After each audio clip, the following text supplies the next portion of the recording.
Watu Gunung terdengar juga oleh Raja Kulagiri dan beliau memutuskan kembali ke kerajaan. Perkembangan Watu Gunung sangat pesat dan nafsu makannya melebihi anak-anak seusianya.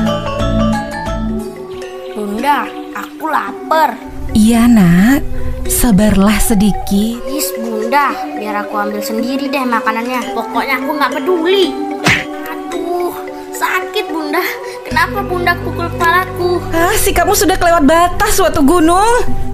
Bunda sudah gak sayang lagi sama aku. Sekarang juga aku pergi dari sini.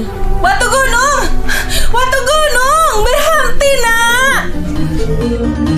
Waktu pun berlalu, beranjak remaja, Watu Gunung memutuskan untuk bertapa. Dewa Brahma yang terkesan dengan tapa Watu Gunung menganugerahkan kesaktian, tidak bisa terbunuh oleh senjata, manusia, ataupun para dewata.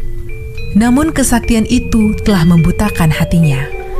Katakan padaku Pati, adakah raja di seluruh negeri ini yang belum aku kalahkan? Ampunkan hamba tuanku, masih ada yang belum tuanku kalahkan. Dia raja kerajaan kecil Kunda Dwipa, namanya Raja Kulagri, dengan 2 orang permaisurinya yang sangat cantik. Jangan pernah memuji orang lain di hadapanku, mengerti? Sekarang juga kita gempur kerajaan itu.